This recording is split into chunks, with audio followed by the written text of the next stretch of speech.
Hello everyone, welcome back to the Logging In channel. Today for this episode of Logging In, I will be showing you how you can create an online banking account on Santander Bank. Now for that, first of all, you need to open the web browser. Once you open the web browser, you open a new tab and on the search bar, you type in santanderbank.com.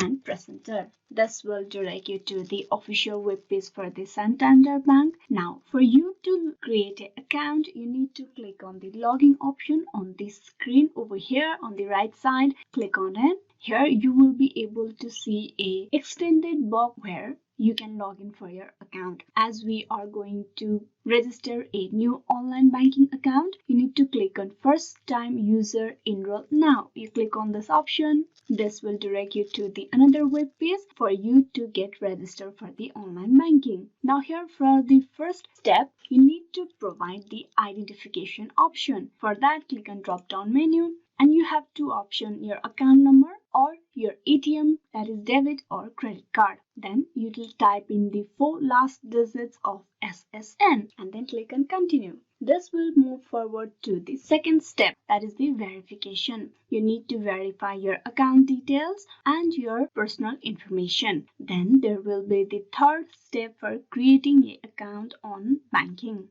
And at the very end, that is the end of the process, you will have yourself an online banking account on Santander Bank. With this 4-step process, you will be able to create an online banking account. Hope this video was useful. Please like and subscribe the Logging In channel, and also don't forget to click on bell icon for the notification and updates. Thank you.